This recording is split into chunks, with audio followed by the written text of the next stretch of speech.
I've been involved in relief and development work for about 20 years on and off. And really, 3 years ago, I really felt it was about time to kind of put my money where my mouth is, so to speak, and really get serious with what I felt the Lord was calling me to do. Eventually, I realized that if I was going to do this for real, I needed to set up my own organization. CoAid is a relief and development organization. I think strategically invests its time in partnership and tries to fit into an area of the relief and development community where needs are not being met. Really, the whole idea behind CoAid is that we want to empower local people to be the first responders in disaster. Rather than waiting for international aid agencies to turn up and really save the day, which is kind of the impression given in the media, we believe that local people themselves can be the first responders, enabling them to provide clean water, adequate food, shelter, medical services to those victims within their own communities, people who speak their own language, they know the culture, they know the environment. They are the best people to really respond in local disasters.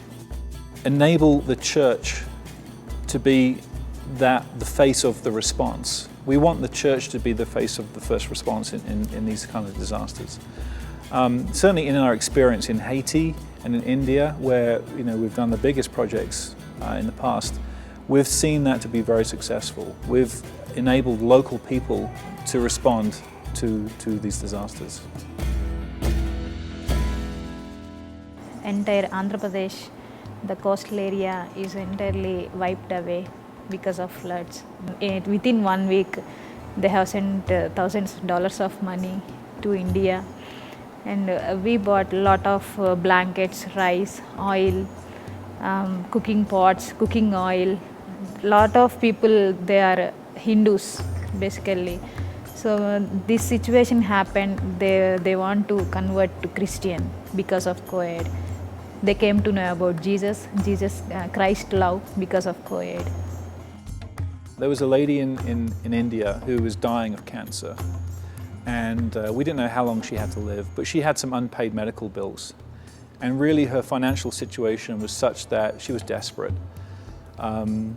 So CoAid responded. We sent about $600 to this lady in India. So she was able to go home from hospital. And several months later, she died. But before she died, she started going to church. She finally accepted Christ as her own. And before she died, she pointed to a picture of Christ up on the wall and passed away.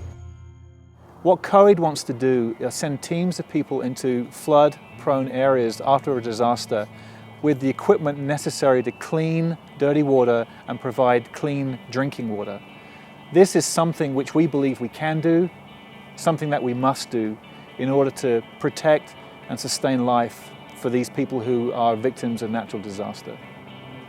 As a donor, I feel really connected with CoAid. I connect with their projects. I connect with their vision. I think they have a lot of fresh ideas.